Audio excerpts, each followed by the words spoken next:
মধ্যে একজন হলেন লেফটেন্যান্ট কর্নেল হাসিনুর রহমান। আমার নাম লেফটেন্যান্ট কর্নেল মোহাম্মদ হাসিনুর রহমান, বীর প্রতীক। সেনাবাহিনীতে 28 বছর চাকরি করেছিলাম, তারপর বরখাস্ত।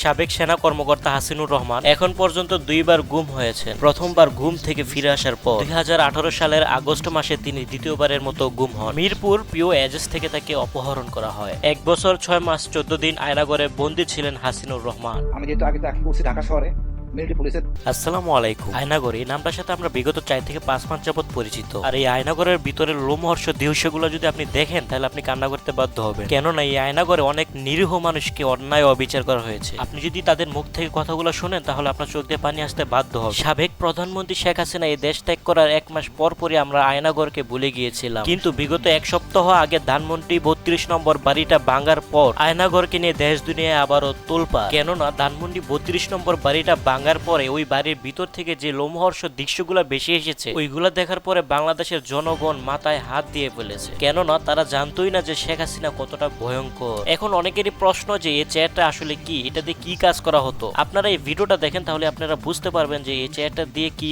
পরিমাণে লোমহর্ষ দৃশ্যগুলো দেওয়া, মানে কি পরিমাণে অত্যাচার করা হতো মানুষদেরকে। আসলে এই চেয়ারটা দিয়ে মানুষদেরকে ইলেকট্রিক শর্ট দেওয়া হতো। আর এই ইলেকট্রিক শর্টটা যে কি পরিমাণে ভয়ঙ্কর, এই ভিডিওটা না দেখলে আপনারা বুঝতে পারবেন না। তো অবশ্যই এই ভিডিওটা দেখেন। আশা করি আপনারা বুঝতে পারতেছেন যে কি পরিমাণে ভয়ঙ্কর এই জিনিস। সাবেক প্রধানমন্ত্রী শেখ হাসিনা এইগুলা দিয়ে মানুষদেরকে নির্মমভাবে অন্যায় অবিচার করত। শুধু তাই নয়, এমন একটা ছোট রুমে তাদেরকে বন্দি করে রাখা হতো, একজন সাধারণ মানুষ ওইখানে শুইতেও পারবে না।